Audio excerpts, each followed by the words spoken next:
Assalamualaikum warahmatullahi wabarakatuh. Perkenalkan, saya Mita Iliatus Soliha dengan NIM P1337412412119 dari Prodi D3 Kebidanan Semarang. Saya akan menjelaskan tentang faal reproduksi wanita dan sistem darah limfatik. Sebagai tugas ujian praktek mata kuliah fisiologi dengan dosen penguji Ibu Listianing Eko Martanti, SSIT MTRK.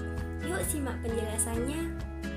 Bab yang pertama yaitu reproduksi wanita.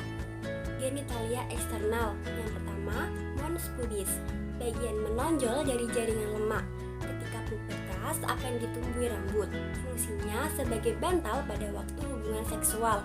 Yang kedua, labia mayora, bagian luar tertutup rambut. Bagian dalam mengandung kelenjar minyak atau sebase. Fungsi melindungi area kewanitaan dari kuman. Yang ketiga, labia minora, lipatan kulit yang panjang, sempit, terletak di dalam L mayor. Fungsi pelindung vagina dan uretra. Yang keempat, klitoris, mengandung banyak pembuluh darah dan salur sensoris. Fungsinya menstimulasi dan meningkatkan ketegangan seksual. Yang kelima, vestibulum, berbentuk perahu terletak antara labia minora dan klitoris. Fungsi mengeluarkan cairan yang berguna untuk melumasi vagina. Yang keenam, perineum, area di dalam otot vagina dan anus. Fungsinya mengontrol aktivitas BAB dan BAK. Yang ketujuh, hikmen atau selaput darah, jaringan yang menutup lubang vagina. Sifatnya rapuh dan mudah robek. Fungsinya menyaring kotoran agar tidak langsung masuk ke dalam vagina. Setelah genitalia eksternal, yang selanjutnya yaitu genitalia internal. Yang pertama yaitu vagina, menghubungkan antara serviks dengan bagian luar tubuh, yang berfungsi sebagai jalan lahir bayi dan keluarnya darah saat menstruasi. Yang kedua yaitu uterus atau rahim, jaringan otot yang kuat, dinding tebal, muskular, pipi cekung, dan seperti pir terbalik. Yang ketiga yaitu bagian utama uterus meliputi fundus uteri, dasar rahim, corpus uteri sebagai tempat janin berkembang, dan cervix uteri. Uterus memiliki 3 dinding.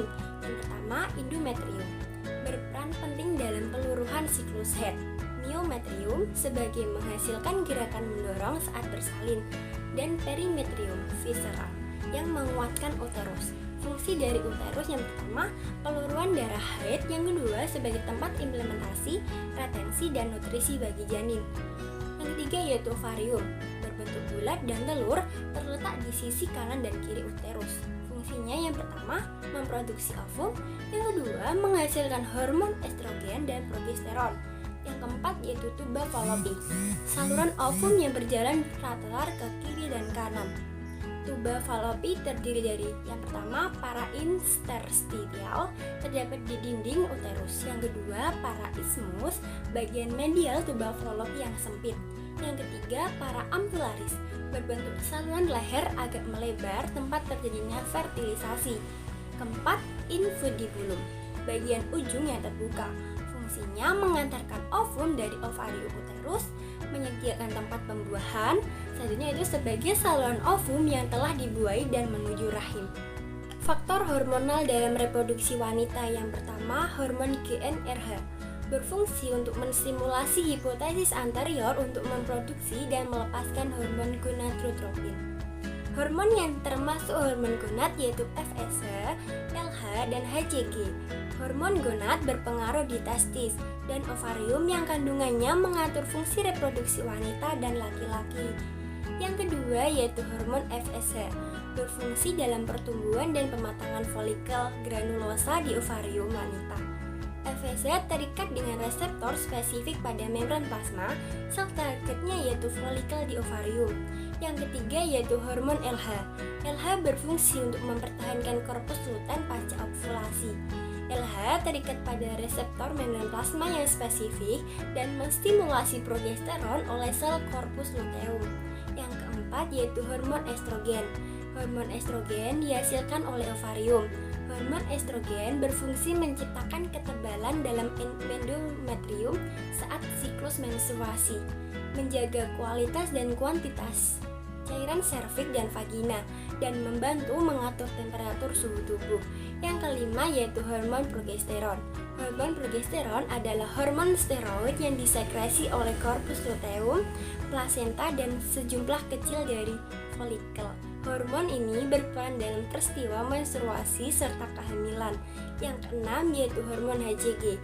Hormon HCG meningkatkan dalam darah dan urin segera setelah implantasi ovum yang sudah dibuahi.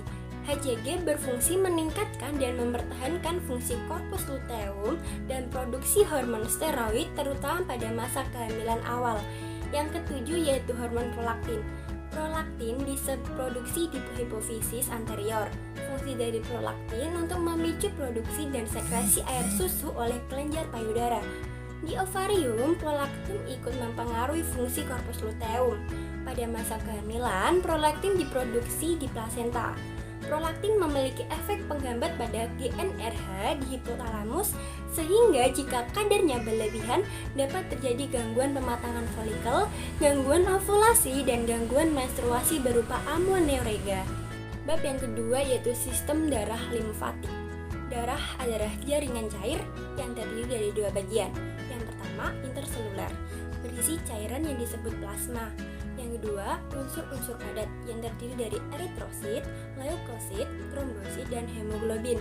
Yang pertama yaitu plasma darah. Komposisinya yaitu 55% cairan, 45% sel darah. Fungsi dari plasma darah yang pertama, mempertahankan asam basa darah.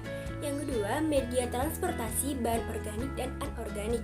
Yang ketiga, mempertahankan tekanan koloid. Yang keempat, media sirkulasi elemen darah. Selanjutnya yaitu eritrosit, berbentuk bikonkav dan tidak berinti. Fungsi dari eritrosit yang pertama, membawa Hb, yang kedua, membawa enzim karbonik anhidrase, yang ketiga, asid base buffer, yang keempat, transport O2, yang kelima, mengatur pH. Leukosit, berwarna jerih dan tidak berwarna. Leukosit normalnya berjumlah 7.000 sampai 90.000 mm persegi. Aktivitasnya di jaringan dan bukan di aliran darah.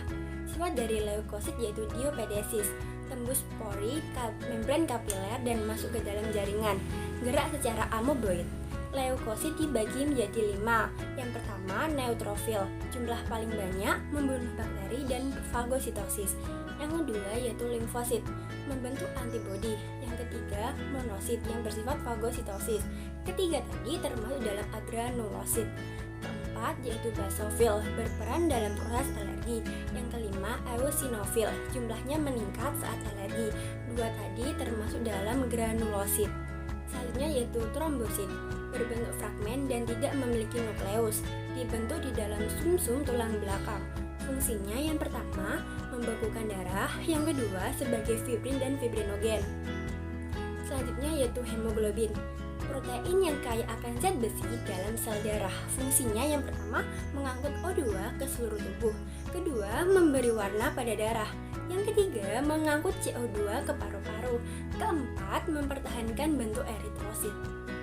Sistem limfatik dikenal sebagai sistem getah bening. Fungsinya yang pertama, melawan berbagai penyebab infeksi. Yang kedua, mendeteksi keberadaan rel kanker dan mencegah pertumbuhannya. Yang ketiga, mengatur keseimbangan cairan tubuh. Yang keempat, mengeluarkan toksin. Yang kelima, transport nutrien dalam darah. Dan keenam, mengembalikan protein plasma. Organ-organ sistem limfatik yang pertama, tonsil atau amandel. Fungsinya yang pertama, memerangi infeksi. Yang kedua, menyerang virus dan bakteri. Yang ketiga, mencegah masuknya benda asing yang tertiup atau tertelan. Yang kedua, kelenjar tifus, menghasilkan limfosit untuk melawan sel penyebab infeksi. Yang ketiga, kelenjar getah bening. Fungsinya yaitu membantu tubuh melawan infeksi. Yang keempat, pembuluh limfatik. Fungsinya membawa cairan-cairan limfa. Yang kelima, sumsum tulang belakang. Berfungsi memproduksi sel darah merah, sel darah putih, dan platelet. Demikianlah yang dapat saya jelaskan. Kurang lebihnya mohon maaf sebesar-besarnya. Wassalamualaikum warahmatullahi wabarakatuh.